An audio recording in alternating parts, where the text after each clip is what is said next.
Unspoiled Network podcast. This is Spoil Me, covering Mage, Errant, Book 6, Chapters 36 through 39, Armor Superiority, Twin Dawns, A Mutual Interrogation, and Mount Mulberry.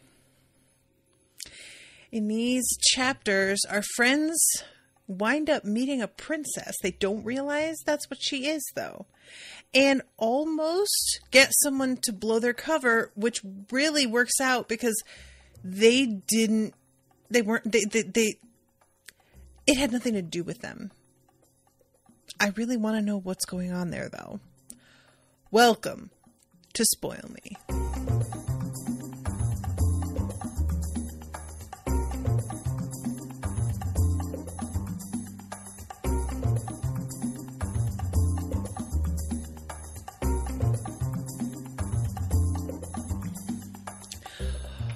Welcome to the show, everyone. I am Natasha. Thank you so much to Dan for commissioning these episodes. Dan is not able to be here today because he is on vacation. Hope you're having a wonderful time, Dan. I really thought that we were going to get the actual, reveal about why everybody is feeling so sorry for our friends in this series of chapters. We get a comment from the princess that I think is supposed to be something, and it's a really vague sort of offhand comment. So I don't know enough about this world to interpret it yet, but I am guessing that's kind of what it's going to turn out is really happening here. I have been assigning a really nefarious purpose or tone to the way they have been treated. And it's looking more and more as if this is more a religious thing. Everybody is sorry for them because she uses the term lost souls. And I don't know what makes somebody a lost soul. So my assumption is that this is sort of almost a superstition, but I don't know that for sure. There's also the possibility that there is a real, this is a world with magic. Is it possible that, oh my God, you know what I just realized? Okay, you know what? I'm going to wait because I have a theory now, but it's going to require talking about a thing that happens later. So I'm going to stop now and back up and begin at the beginning, and then we are going to get to my point eventually. So let's do that.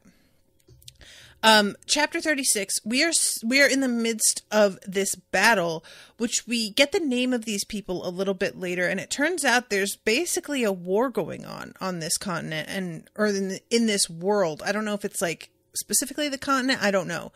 But overall, the vibe here is, she calls it later an act of desperation. So our friends have been thinking that this was a pirate attack. It is Sabe who notices that everybody seems to be in uniform and that this is really organized for pirates and it doesn't really fit the vibe. But even so, our friends don't really seem to clock the fact that this is part of a formal battle, confrontation. So I just don't know what significance this is going to have because we are in the head of the princess later. But based on what little we get from her, I cannot determine whether the rule of her family and her father is actually better and if I should be supportive of her as a character or not. Part of me thinks yes, because she is sort of promoting an egalitarian approach to runes and, sharing the meanings behind them, which I automatically feel better about than somebody who tries to hoard knowledge. It's just, but that's all I know. And that's not really quite enough. So I'm just sort of guessing here. But this whole fight, Godric, I mean, the thing that we really get down to here is these people are nobody to fuck with.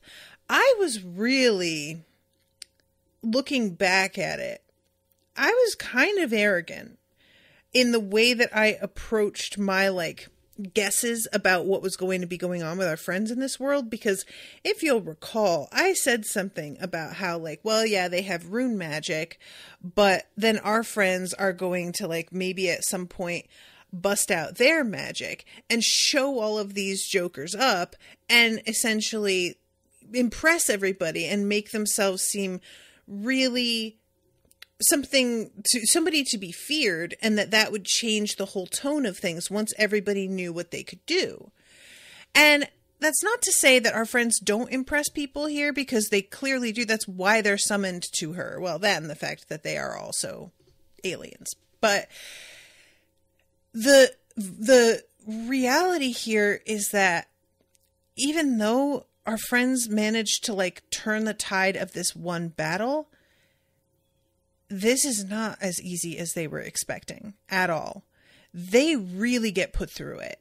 And Godric has a few moments of, like, I knew this armor was going to be more difficult than it looked at first, but I still underestimated all of them. And he winds up, like, stealing a weapon from them eventually. And I am so interested to see what he winds up doing with this, because the weapon is, like, it just functions in a completely different way than stuff we're used to. And it's an axe. And he has been a hammer guy for so long that a part of me is just like, oh, are we moving away from that motif? And I'm not mad about that, for the record. I am wholly behind Godric wielding an axe. It's similar enough. It's got the same sort of, like, aesthetic in a lot of ways. And it's also interesting because it's, like, different from the way his father fought. It's a different enough weapon. So there's, like, almost maybe him putting making a different brand for himself. I don't like using that phrasing because it feels really, like, glib and almost like I'm mocking them. But there is such a thing as reputation. We use the term branding. It's the same idea in a lot of ways. Branding is a little bit more specific to aesthetic and immediate, like, impression, but it still comes down to reputation. So personally, I welcome this. I don't know if it's going to be a permanent change, if he's going to wind up, you know, just using some of the principles that he has figured out from this axe toward something with a hammer in the end. After all, maybe this will not wind up being the whole new direction he goes in. But I would be kind of excited about him doing something so different. And also, I have to think that, and they don't talk about this as much here as I kind of thought they might. Eventually, we have a conversation about Alustin and how we are going to go up against him when he knows all of our abilities pretty well. He doesn't know about their pacting, so he's not, like, completely familiar with the new ways that they could do things at this point. But he's got, even though their powers may intermingle in such a way as to wind up being more unexpected, he does probably have plans for how to cope with a lot of the individual attunements that they have. So I actually feel like it would be good if everybody found a weapon from Kemetria and figured out a way to make it work for them, because incorporating alien magic is probably going to be one of the few ways that you catch Alustin by surprise.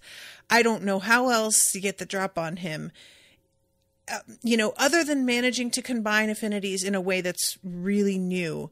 And that's not out of the question, but that does feel like the sort of thing it's going to take a while to perfect. I don't feel like we've really seen that sort of combo quite yet. They're very early in their training on everything.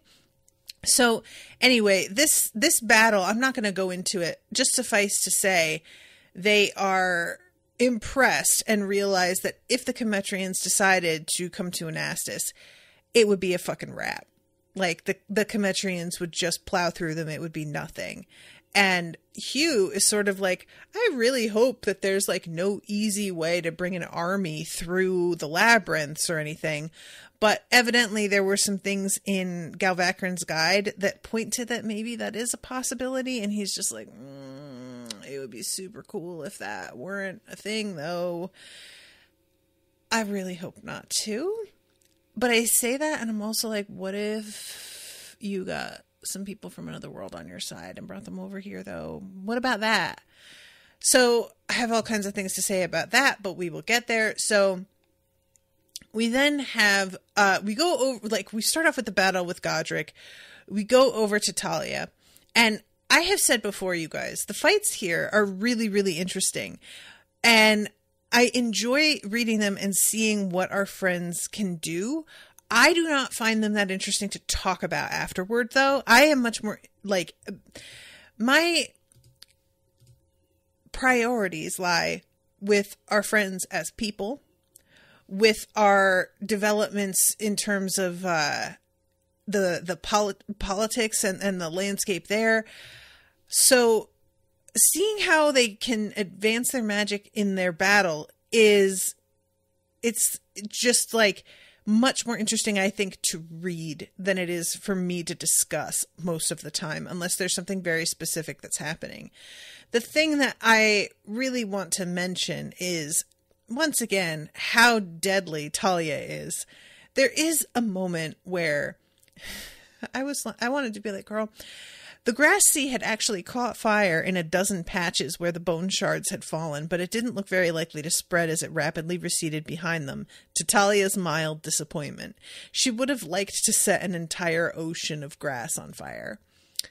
Talia, I understand that, like, the concept of that might be fun to you in a vacuum, but I am going to need you to remember that this is an entire ecosystem of living things and also human beings that likely depend on it in a number of ways, and just chill with the, I would like to destroy thousands of square miles, please. Just, you know, just be cool for like once in your life. So eventually, she's using these like bone discs instead of needles, and she is just like, these things are rad. They're not as precise, but they're really good. And once we have like we come to the end of the battle, or it's not really the end, there's just sort of a break. She has a funny line to herself where she stretches and says, this was just what I needed. Just some, you know, fucking pirates that needed to be blown up. No ambiguous motives, no confusing intrigues or dangerous political currents. Just me and a bunch of pirates. And I do really understand how, like, I almost feel like this is John Bierce saying, I really just kind of wanted to write a cool fight scene, guys, if that's all right with you. I know that I've like put this very layered political situation out there in the story, and I need that, and I intended it, but also sometimes you just want to kick ass and you don't want to think about how the people on the other side are human beings too. Like, you know? So yeah, I love too that she uses Dreamfire on somebody, but she lets it come out of her mouth instead of like zapping it out of her hands or somewhere. And the explanation here is it didn't need to come out of her mouth. It was pure showmanship. But if you weren't going to think about dramatic presentation when casting battle magic, what was even the point? You might as well just become an accountant. And I really appreciate that, honestly. Look, if you are here in the live right now, you can see the drama I have got going on with my look at the moment. I am experimenting with looks for the Beyonce concert. I am about the aesthetic. I am about the drama. And if I am firing magical beams at, you know, pirate enemies, she's still thinking they're pirates. Even Godric has started to like clock that's not really what's happening here. I don't think they know what's really going on. But she, like, the idea of I can fire a beam from my body at any point on my body. Where am I going to pick? I love the idea of just doing it out of your mouth, especially if you like screamed at the same time, because it could almost look like a vocal power somehow. I also can't help but, for me, I have really big tits, and often think about Austin Powers and the fembots that had the machine gun bras, and I would fire out of my boobs. I think I would just once or twice just for the fun. Why not, you know? So anyway, this shit is, we then go over to Hugh, and he is like, oh God, it feels good to have my magic back. We get a lot of stuff with him, figuring out some of the, so I'll read a little bit of this.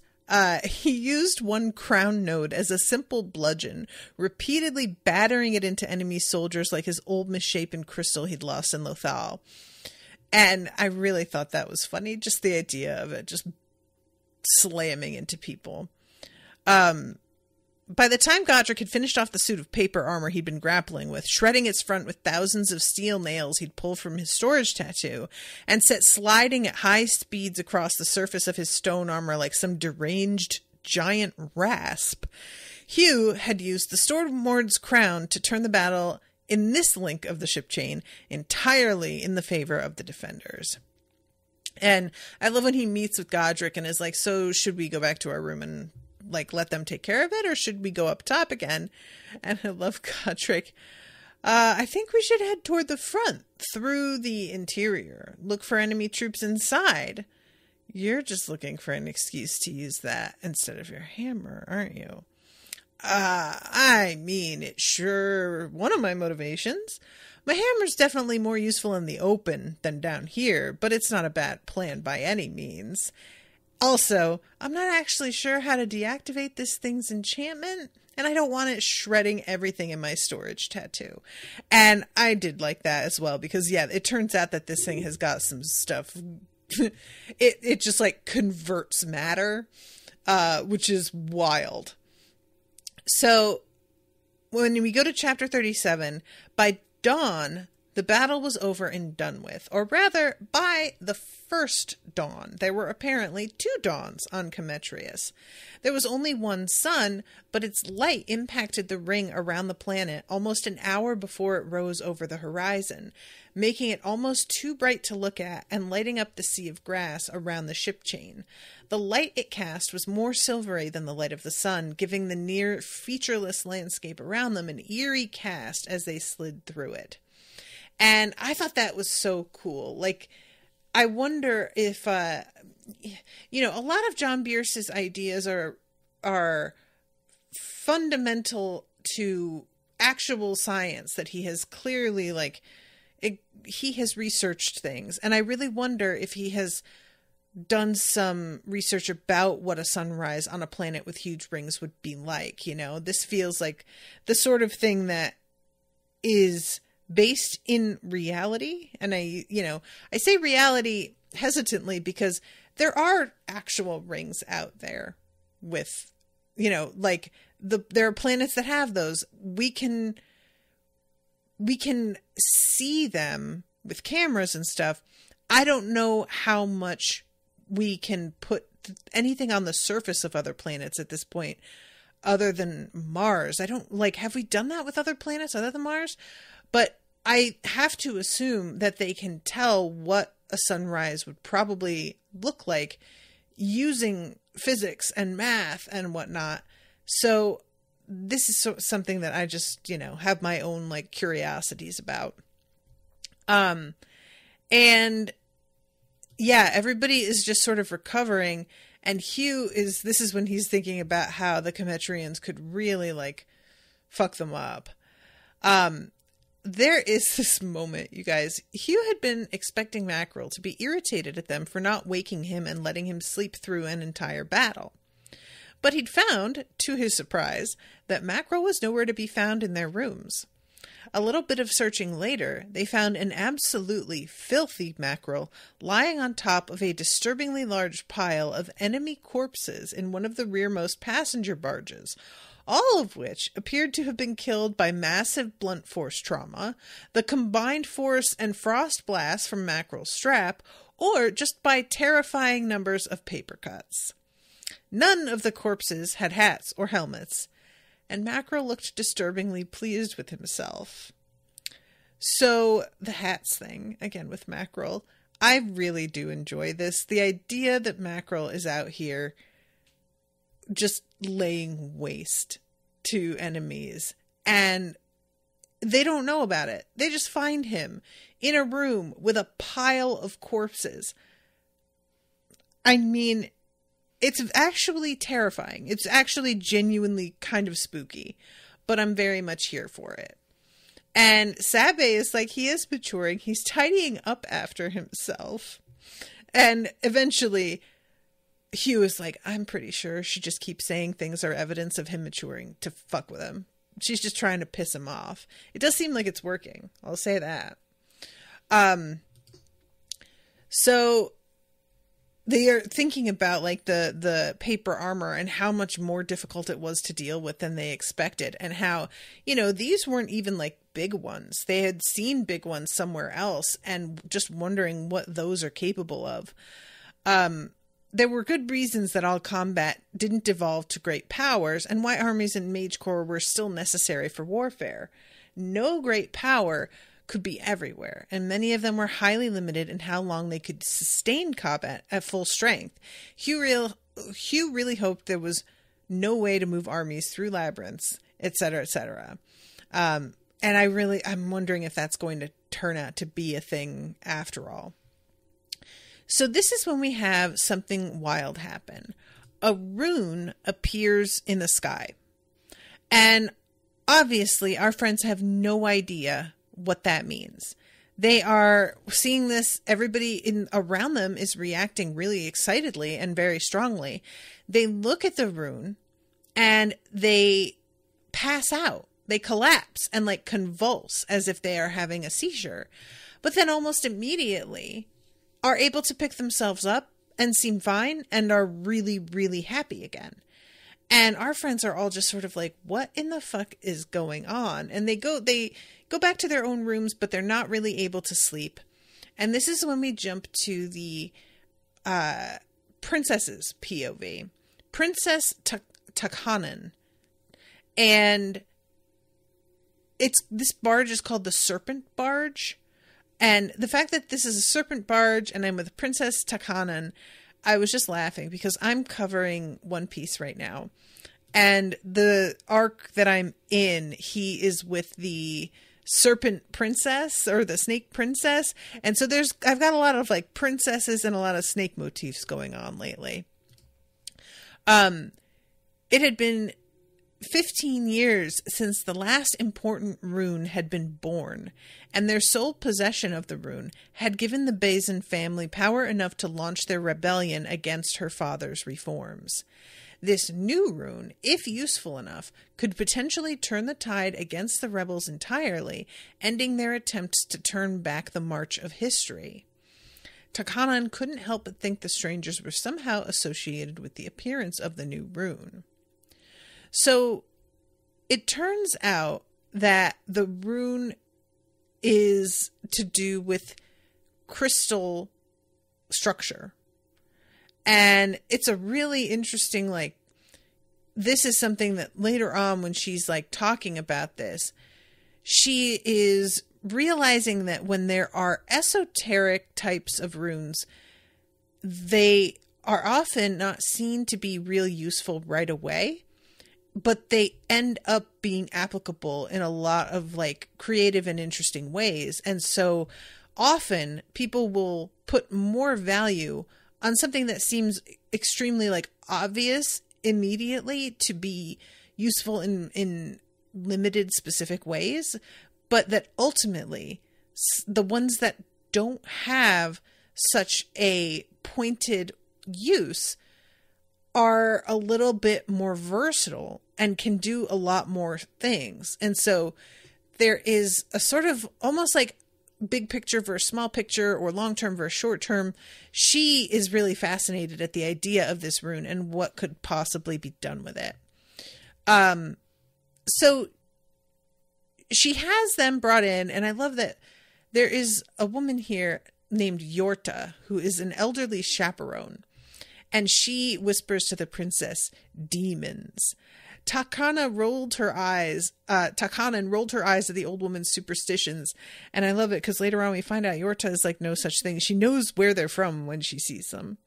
So she is just out here being like, "Oh God, I gotta cover. I gotta say something here." So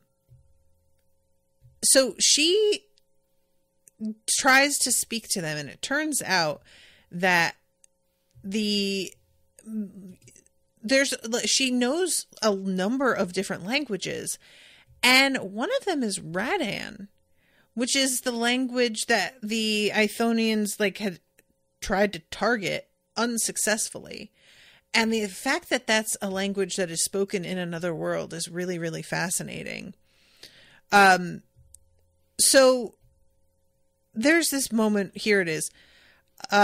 She tried in the slow-rolling, syllable-dense speech of the Karai herdsmen. Hardly anyone in Hebras spoke the tongue of their hated southern enemies, who trampled the sea around them with their tens of thousands of rune-armored behemoths every time they tried another invasion. But Takanan figured it was worth a try, and did not work. She tried the tongue of the reclusive Siam, who only left their mountaintop monasteries to trade and carry the sacred falcons they bred to shrines across the Grass Sea. They looked even more baffled at that. So this is when she does the rad hand, and one of them moves in such a way that she can tell he recognizes the language, but it's clear he doesn't actually speak it. It just sounded familiar to him. So finally, Sabe pulls out the what do you call it? Oh my God. Contract? Paperwork? I'm not even sure what to call this. And hands it to her. When she read it, her curiosity quickly turned to pity. "Oh, you poor things. I am so sorry.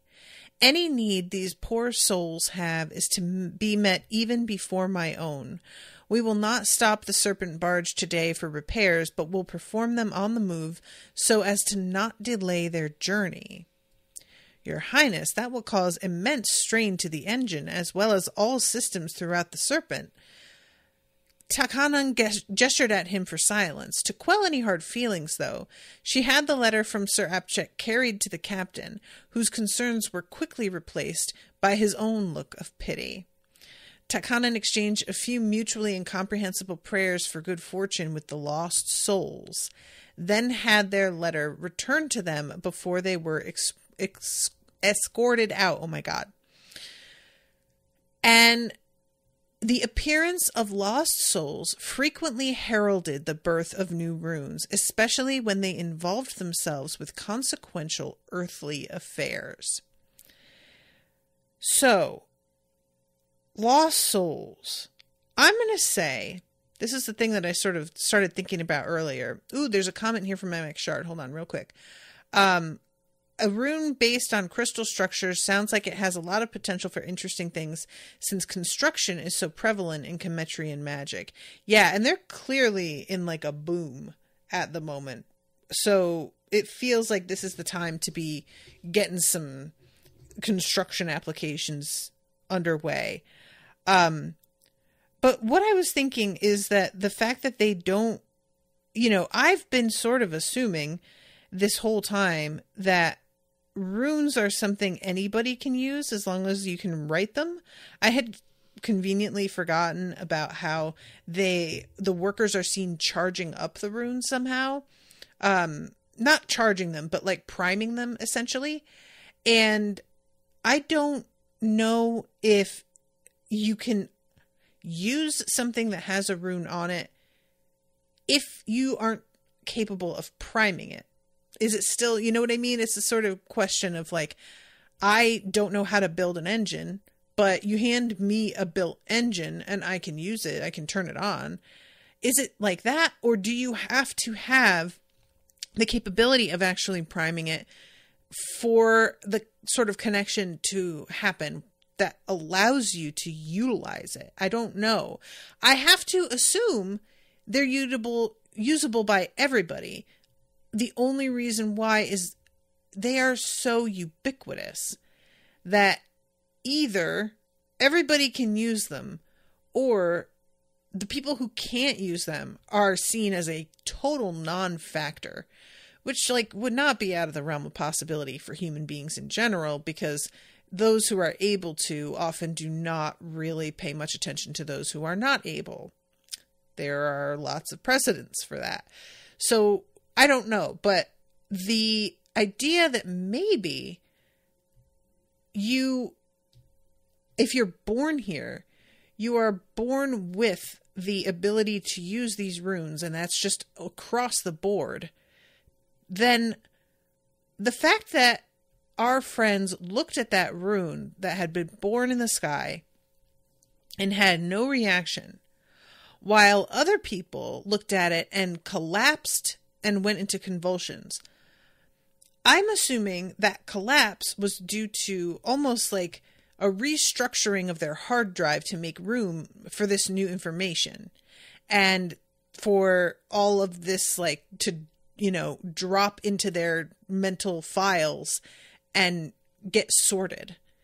But that didn't happen with our friends.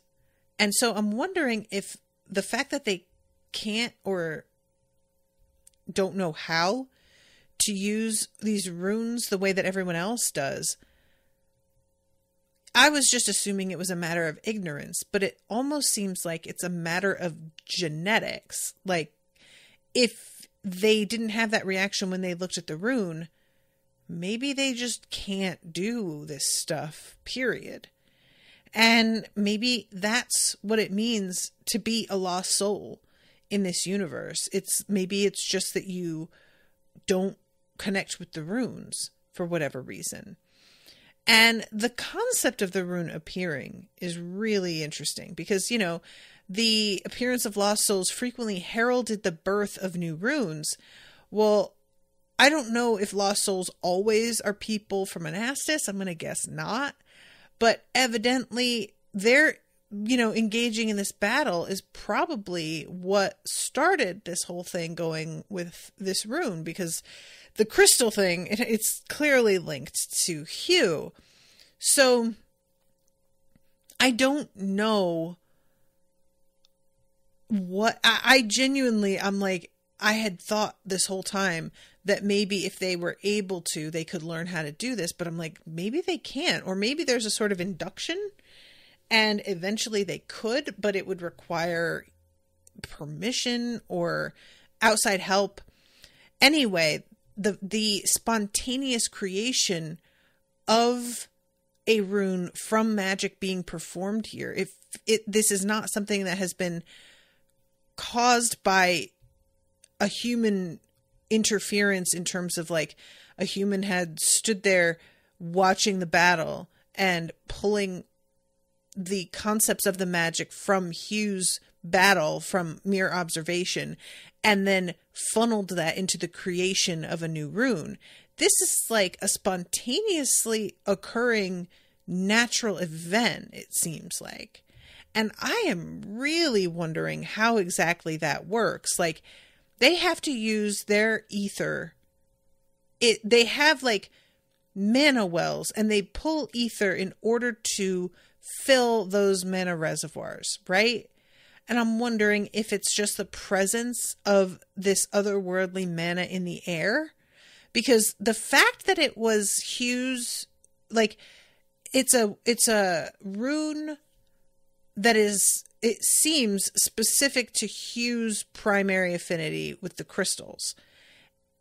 And he is also the one out of all of our friends who has the largest mana reservoirs.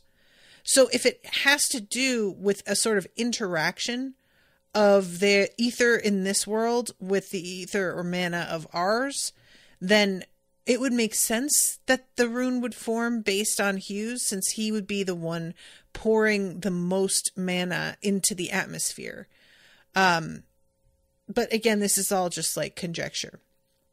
So this is when the captain comes to her and says, we need to contain this rune. He says, even if it is so weak and specific, it offers us the chance to turn the tides even farther against House Bizan. We must secure everyone aboard this train so that they may not share the new rune freely. And she's like, no, we're not going to be like the Bizan people. We're going to share this information. And he says, the captain is a woman. The captain says, have my father's commands brought unprecedented prosperity to the Grass Sea these past decades? Yes, Your Highness. This raid was an act of desperation, Captain. Every year, the rune workshops of the Bizans fall behind our own. They work their inscribers like slaves, keep them in secure compounds so they might not teach their runes without permission, all to hoard their own power. No, my father's open sharing of runes is the way to the future. The Bizan's secret rune give them strength, but their top-heavy structure holds them back. Every major technological innovation of the war has been ours for years now, and their secret rune isn't enough to keep up. And the captain sort of calms down. I really liked this, and it makes me feel like I want to be on her side, even though I don't technically really have enough information. Just the concept of hoarding away from the general population is something I have a very knee-jerk reaction to these days. And knowing that she does not endorse that, I can't help but kind of be like, all right, girl, this is what I'm talking about. So then we go back to our friends, and this is when Hugh mentions that, like, he heard the Radhen language from Ava a few times in private, and so he is more familiar with it than the rest of them. And then he suddenly has a light bulb moment. The great Radhen fleet, he burst out. It was in one of Kandaron's messages that Mackerel intercepted. It mentions something about the greater Radhen fleet readying to rescue their brethren from the cold mines. I do not remember this at all. And it's probably because when it was mentioned, I didn't have even the info about what the cold mines are. You know, the getting information out of context makes it really hard to remember. This is why I kind of had difficulties with the Abaddon part of the storyline with Cradle, is because you're getting given lots of info, but there's no context for a lot of it, so it slides right off your brain. So, yeah, I don't remember this at all, just like full disclosure. And Sabe says, rescue them and take them to where? If the coal mines had shown up on Anastas, the whole universe would have died. Where would they have sailed off to then? Were they supposed to? And then she stops and she says, the Radhen live on multiple worlds, don't they? I think so. I'll browse through Galvacran's guide when we get back to our room, see if I can find any mention of them. At least if any mention hasn't been redacted. I am really fascinated by this, and it makes me, I completely respect that the Radhen are protective of their language after how it was attempted to, take it away from them multiple times. But I really wish Hugh knew a little of it. It would be an advantage if it turns out they're on multiple worlds. Who knows how many times they may run into them. So then we go to 38. The rest of the trip went almost entirely smoothly. No pirate attacks, no giant furred snakes, no danger of any kind. A small bird somehow got into their chambers at one point, which led to a ridiculous chase to stop Mackerel from trying to eat the poor thing, which I did find very funny. And there was a part of me that was like, is it just a bird? Because everything all the time is suspicious to me. The trip took a couple more days than had been planned. The ship chain seemed to have been damaged by the battle, but Hugh and his friends were in no particular hurry and were glad to take the time to rest. And it's funny because, they're thinking, oh, it's taking longer than it should. Well, we're in no hurry, but the ship is actually hurrying. because we know that they were going to pause and get repairs and stuff, and they're not doing that. And it's for all of our friends' benefit, and they're just not aware of that either. So I was just sort of like, you guys just are not clocking exactly how lucky you are at the moment. So the four of them had a long, lazy, pointless argument about how the ship chain crew avoided hitting any of the behemoths when moving so fast, which Hugh thoroughly enjoyed. It got cut off a bit early when they discovered that Mackerel had somehow poured himself a bath and was in the process of drenching their restroom as he splashed around in the tub. Sabe says this is a mark of hygiene and that it is, again, more evidence that he's growing up. I love, though, that because he has extraplanar storage, there's all this water in those areas, which is so irritating. Oh, my God. As Hugh shook his spellbook to get gallons and gallons of water out of Mackerel's extraplanar storage, he just shook his head as Mackerel glared. That did crack me up. So then we have the moment where they are all falling asleep, but this person sneaks in. He's ready to defend them, but he realizes who it is and is like, oh, I don't think I need to be as on my guard, which I was sort of like, I don't know that you want to underestimate old ladies because they've had time to hone their abilities, sir. But she just says, do you idiots have any idea the kind of trouble you've caused? And like, to just summarize what her primary irritation is here, she thinks that they're part of a smaller, like, branch of whatever the organization is that she's working for, and that they either are disobeying orders in the way that they have handled their shit, or that somebody asinine gave them these orders and did not think things through. Either way, though, she believes they're on her side, and she blurts out a lot of stuff right off the top without bothering to check. And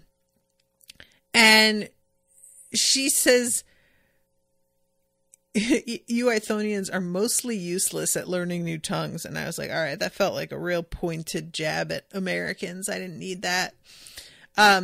You snuck off, interfered with local politics, showed off-world magic to uninducted locals, and used enough of that thing Kemetrius needs.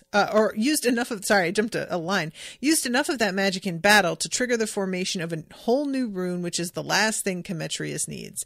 This damnable Magitech revolution is already catching the attention of scouts from multiple planar hordes. And I'm just like, wait. Hordes? What does that mean? I'm assuming it's just armies, but there's something about that sounds like more. The scaled Khanate is only a few membranes away. They'd only need to rip open 2, maybe 3 world gates, and then hurrah! The skies of Kemetrius are filled with hundreds of thousands of dragons, all determined to loot this world and knock its civilization back to hunter-gatherer levels. And that's a best-case scenario. We could attract the attention of one of the non-draconic hordes. This new rune you've created, if it advances Kemetrian Magitech enough, could provoke action years before we'd feared, and we are absolutely not ready to fight off a cull. And that is C-U-L-L capital. Like, it's a capital C. So, again, just blurting all of this out. Don't get me wrong. You have prevented me from having to intervene and blow my cover. I wouldn't be surprised if they were behind this attack, the expansionists. They've been steering the Bizan clan for years now, but that's not enough to make up for the damage you've done. Who's your superior? And this is when Sabi's like, who the fuck are you? She goes on, and eventually Talia is like, what? The 100 clans? What's a call? A cull? Who are the scaled Khanate? Why would you have power over us? And she just suddenly realizes, I just said all of this shit. And she technically isn't allowed to, like, talk to them, but she's already spilled enough that later on she's like, I'm sure you guys can piece it together from what I said, but I'm not going to just put it on a platter for you. I'm not giving you more than that. I already fucked up, and you're going to have to just try and exploit the fuck up and do the best you can. And she's like, so you're not just off mission at a world station. And finally, they come to an agreement, her and Sabe, that she's going to answer a question, and then they in response will answer a question. They will be able to determine like whether or not they want to answer, and if they can't, they will give their opponent, so to speak, an opportunity to choose a new question. So she asks, how did you get to Cometrius? By labyrinth? There definitely aren't any world gate routes here from Anastas. Sabe nodded. By labyrinth, yes. What's this mysterious organization you work for? I loved this. Yorta glared at her. Don't give me that minimal answers nonsense. If you want to play that game, I'll play too, and I promise I'm better at it. Detailed answers if you want detailed answers. And I really appreciated that. Sabe is just like, yeah, labyrinth. So tell me everything about who you work for. And I was like, those are not comparable questions at all, Sabe. I respect the attempt here, but it feels a little insulting thinking that this woman isn't going to know what you're up to right away. So finally, when she wants more information about how they got here, they show her Galvacrin's guide, and she recognizes it, looks through it, and is like, well, at least it's a fucking redacted copy, but still, this is really dangerous to have. You better put it away. And Hugh makes it disappear into his storage tattoo. But the instant he did so, Yorta snatched his wrist and carefully inspected his green tattoo until it faded. And so I was really curious here, and I feel like there's one thing that sort of keeps this from being a slam dunk on, like, for Yorta, but the way that she sees the tattoo and reacts to it. She leveled her eyes at his, and what was your starting point on Ithos? I feel like the way that she looks at Hugh and the reaction to the storage tattoo, she knows that Kandaron does this. I'm wondering if she like recognizes it. The one thing, like I said, that I think keeps it from being a complete giveaway is that the tattoo is green instead of the same like blue of Kandaron's powers, because I feel like then it's just a foregone conclusion. But there's something about how she reacts to this. You could take it at face value of just her being interested in this tattoo because she's never seen anything like it before, and that may be what it is. But there was something about how long she stared at Hugh that made me go, she's like figuring out what his connection is to Kandaron, because she recognizes this somehow. I don't know if she had been a librarian errant or still is technically, or what, but we know that Kandaron has been involved with some like off-world shit, and I have a lot of questions about exactly how this all went down and like what it was she was attempting to do with these other powers that she was in contact with. And I wouldn't be surprised if Yorta was part of something. And so they're all like technically on the side of Kandaron, but just not aware of it yet. So let's see. Sabe says, your organization doesn't just recruit on Ithos, it has enclaves. It has enclaves there too, doesn't it? Can't answer that either. How did you learn Ithonian? Yorta paused, then smiled. Very clever. Because I spent a decade living there in my youth, and no, I won't tell you where specifically, but I picked up some tricks while I was there. So, Sabe, she's like wanting to be the main person asking questions, but occasionally the others are chiming in. She asks them where they're from, and Hugh almost answers her. And honestly, if I am in this situation, like, this is why I'm not a spy, and it's why I am not somebody that you should, like, tell secrets to, because I will forget how interconnected certain things are. And so I'll say something that will lead to the answer, even if I didn't actually give things away explicitly. So this moment where she's like, where's your home? And Sabe steps in to stop Hugh from answering. I was like, oh, I definitely would have been the asshole who just like told her. I don't think I would even consider it dangerous to do it. Like, what's she going to do with that information? But the point is, who knows what she's going to do with it? You don't know anything about her. You don't know what her goals are. You don't know who she's working with and what their opinions are on things. Like, yeah, just don't give her fucking info. And letting somebody know, it's like almost as good as giving your home address to a person that you've only just met. You don't know what they're going to do with that. So yeah, I just really judged myself a little bit because my reaction was sort of like, I don't know, just tell her, who cares? So what are the hordes, the scaled kanatis, and culls? Not allowed to say, but I let slip more than enough for you to figure it out already. Next question, and hurry, I haven't gone long before I need to slip back. Sabe says, are any organizations from other worlds, including your own, interfering with the war on the Ithonian continent right now? Yorta shook her head. I can't answer that question, but you're a clever girl, aren't you? Figure that one out yourself, which I think is a yes. Then Hugh says, does your organization defend the world it infiltrates, or just meddle with them? Are you going to protect Kemetrius from this scaled kanate? I don't know, kanate? I don't even know if it's scaled. I'm saying scaled like it's a, lizard or a snake, but it might be like scaled. It might be a name. It looks like a different word. It may not be, though. Yorta is like, of course we're going to try and protect Kemetrius. This is where I'm from, and I wouldn't be working for these people if I felt like abandoning it was something they would do. If we have enough time to prepare, we might be able to succeed, but I doubt it. The hordes hate each other, but all of them will cooperate to ensure a cull succeeds. And I promise you, the scale is far from the most dangerous of the hordes. And if a similar threat faced Ithos, we'd try as well. Probably have a lot more luck there. We're not some group of evil masterminds. Last question, and then I need to go. Are you knowingly associated with any multiversal travelers or organizations, and did they send you on your mission? Probably, and no.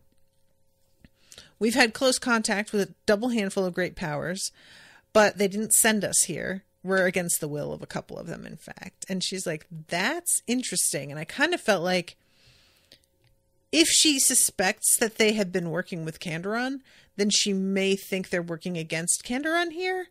But I don't know, I don't know what conclusion she's going to leap to. So finally she says, I gotta go. We never talked. You never met me. I was never here. And leaves. And Sabe says she was so full of shit. She was screwing with us. She didn't lie, but she let us get away too easily with too few questions. I don't think she even really cared that much about most of our answers after she realized we weren't part of her mysterious organization. And that was also the impression that I got once she realized that she had kind of said too much and that they weren't part of this. She was engaging almost just to cover up how bad her screw up might have been. And Sabe also says, I think she might actually be pleased about the new rune, but can't show it, which I'm really interested in that. So she mentioned someone called the Expansionists. Are they part of her organization or some other organization entirely? Now, this is the sort of thing where my instinct is to be like, well, she wasn't working with them because of the way she spoke about how the Expansionists would love that. It sounded like an adversarial way of speaking about them, but that can definitely happen if you just have factions forming within an organization. So she may be just referring to a particular group within her organization that has turned out to have different goals than the rest of them, So then we go to 39. And this one's called Mount Mulberry. They didn't even see Yorta again before they arrived at the triple peaks of Mount Mulberry. And I have got to say, Mount Mulberry, adorable name. I love it. I just do. It's like, it's just, I don't know. It feels like something from Animal Crossing. It's just so cute, the name of it. Now, what we find out as things go on in this chapter is that on Anastas, all of the silk is woven by spiders, which I don't know if we knew that already. I can't recall. But the idea of it being woven by worms, you know, we have silkworms, is not something that our friends have ever heard about. And it's sort of funny because, like, if you stop and think about it, getting the silk from spiders does just sound like it makes more sense based on the sort of broad strokes info that we have about different types of insects and what they can do. So there is a part of me that's sort of like, that sounds so cool, actually. Just like, instead of weird worms like what we've got, spiders. It's like freaky, but also I'm into it. So I'm trying to find the spot here. Here it is. One of the sides of Mount Mulberry was a surprisingly gradual slope leading up to an immense, heavily forested valley, nestled between the mountain's three peaks. Even from here, they could see the city nestling in the heart of that valley. It was no Hibras or even a Theras Tell, but it was surely big enough to rival Lothal or Sofor in size. And Godric is looking, and he's just like, I don't get it. This mountain is fucking humongous. And it's not part of a range. It's just itself and then total flat around it. That doesn't make any sense. Talia says, well, what about a volcano? And he was like, that's not what this is. This is made out of limestone, and it's just one big hunk of limestone. I'm not feeling any layering at all, or fossils either. And Godric is like, maybe because we're like far away, or we're at the base, and as we keep going, we'll encounter it. And he was like, I don't know that this is a naturally occurring mountain, dude. Like, this might be a whole other thing. Godric says, well, maybe. And he says, big limestone karst gets eroded away. I don't know what karst is, but I have to mention that in the audiobook, Godric has a very strong accent. And when he says karst, I thought he said cursed. Like, that, you know, that was the way it sounded with the accent. And I kept being like, they're talking about like limestone being cursed? What does that even mean? So that sort of ties in pretty well with the reaction that both Sabe and Talia have here, because they chime in going, guys, we don't know what you're doing. What are you talking about? And Godric is like, you guys have got stone affinity and crystal affinity now. If you want to know how to use that, you're really going to have to learn this stuff. And both of them are like, oh. I have never related more. I respect very deeply what John Bierce has done with this like stone and crystal affinity thing, that they sound really dope and function really well, and that he has clearly thought it out. Complete respect. Go for it. But I have got to admit, every time it comes up in the story, I like have such a hard time staying tuned in. It's just an automatic reaction for me to tune out and wait for it to be over. And I've had moments where I have had to stop and rewind because I did tune out so utterly that it was like to my detriment. And I realized there was something that I maybe would want to know mixed in with this. And the problem is that a lot of the time it isn't actually that important. So it feels like this is where you get into how much do I really need to know? And is this a fault of the writing, or is this just a style of magic system that isn't for me? And I have to be real with you guys. I think in this case, it's more that it doesn't really matter that much. Like, I don't know how much we need it. Is it interesting in a sort of general way to know how a mountain was built, created, like maybe artificially? Sure.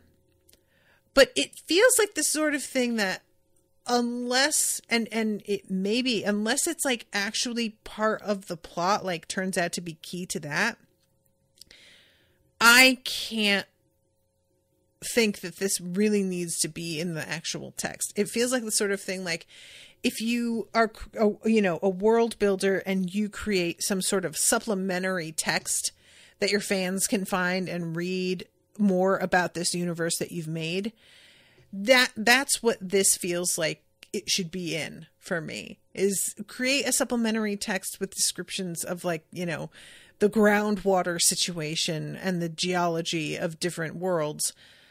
And the only reason that I don't get consistently impatient with it is because we've got a stone mage, we've got a crystal mage, and I try to reserve judgment because I assume that it's going to wind up being really important for one or both of them. I don't feel like that's really paid off for me too much, to be honest. There's just so much of the magic that you can just tell me it works and I would accept it, and you don't need to give me all of these explanations and stuff. So I don't know. This was also a thing that I sort of ran into when I covered the first Dune for the Unspoiled Book Club. For those who aren't familiar, the Unspoiled Book Club is a feed that I did for a while where every episode it was covering an entire book instead of going chapter by chapter.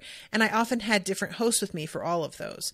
Some of them were Rashawn. Some of them were guest hosts that only came on that one time. Lately, I've been doing all of them with Overdue, and it's just a once a year thing. But I covered Dune with a woman named Liz Roller, who is a geologist. And Dune is one of her favorite books, which makes sense because of where her interests lie.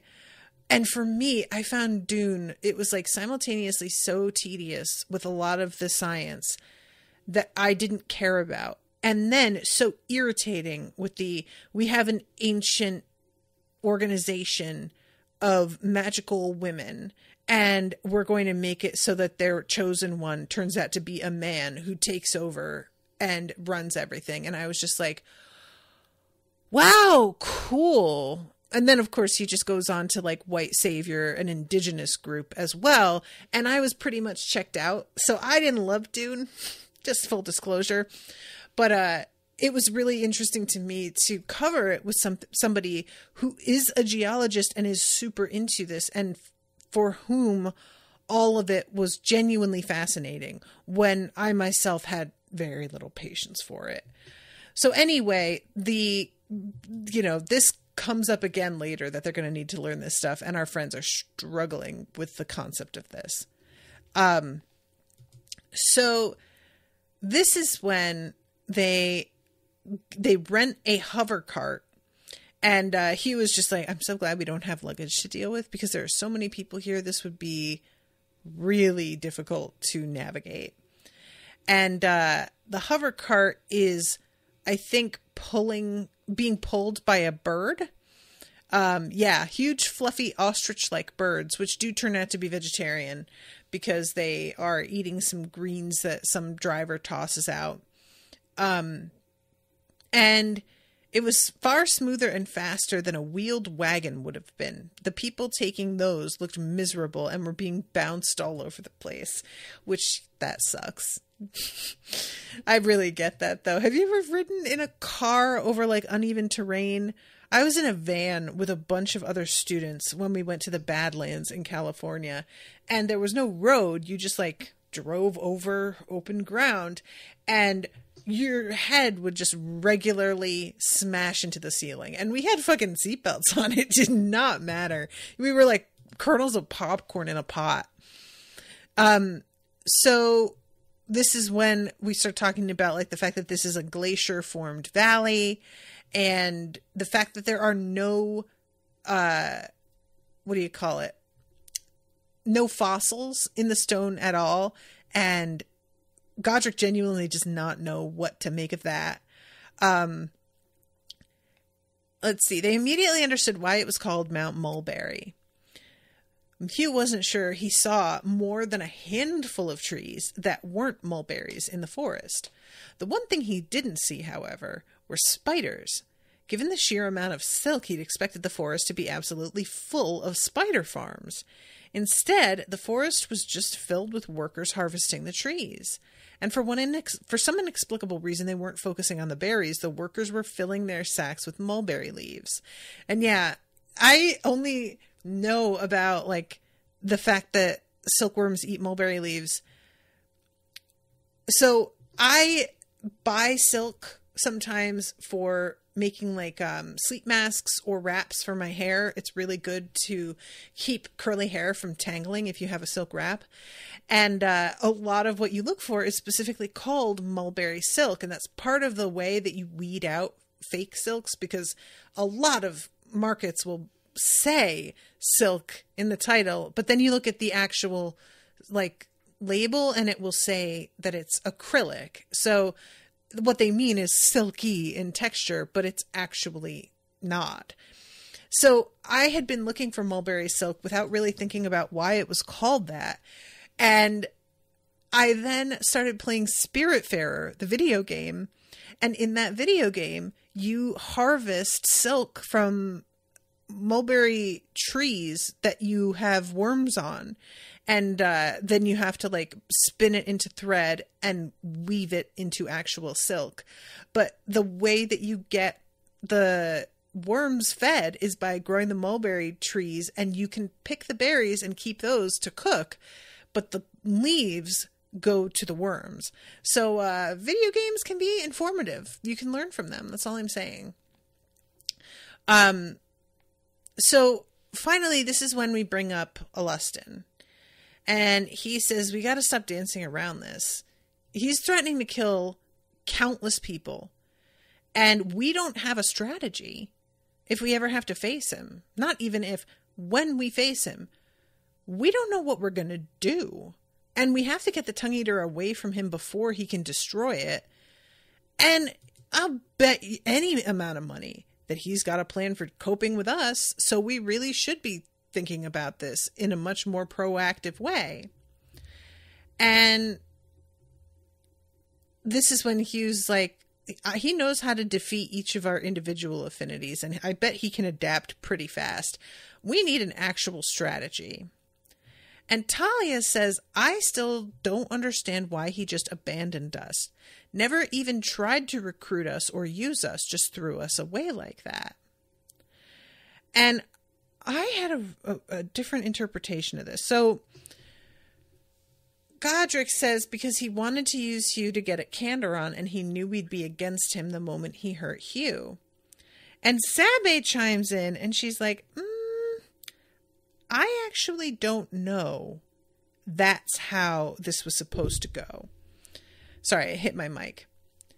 She points out something interesting here. She's like, Alustin doesn't usually have big, giant schemes. He just sort of like plays it by ear with whatever he finds in the moment to utilize. When he recruited us, I don't think there was any way he knew Hugh would pact with Candoron. Like, Candoron had literally never pacted with a warlock, and she was 800 years old.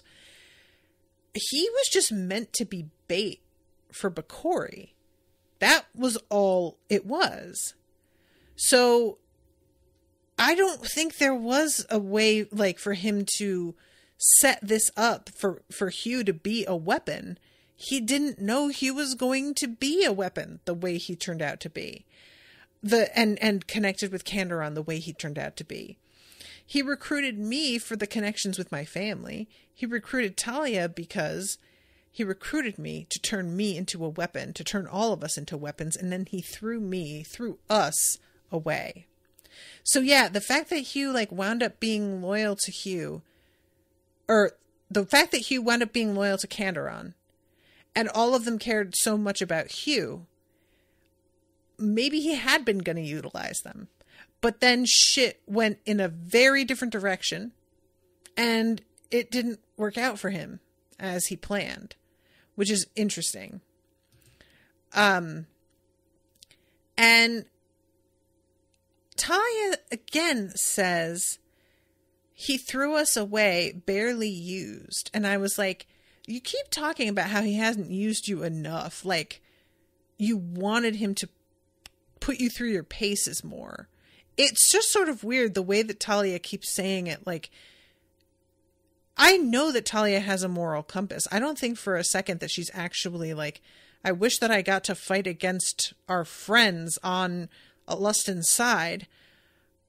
It just kept feeling like she was more mad about the fact that she didn't get to like stretch her wings the way she had hoped. I don't know.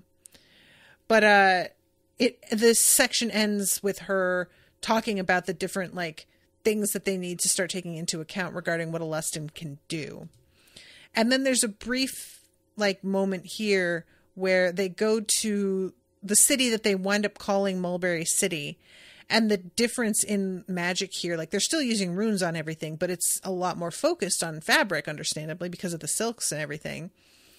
And there is the city full of mulberry trees. Like, it's interesting to me that it's a city with trees all over the place still, because I just always picture cities as depressing cement square gray boxes.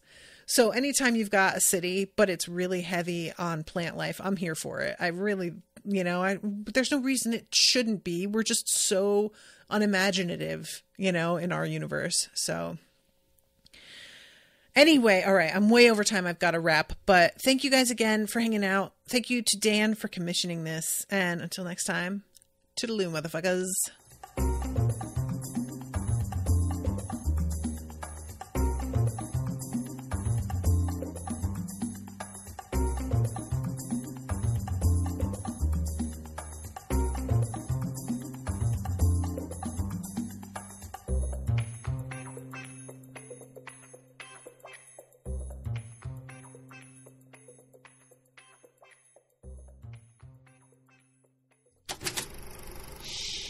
That was an Unspoiled Network podcast.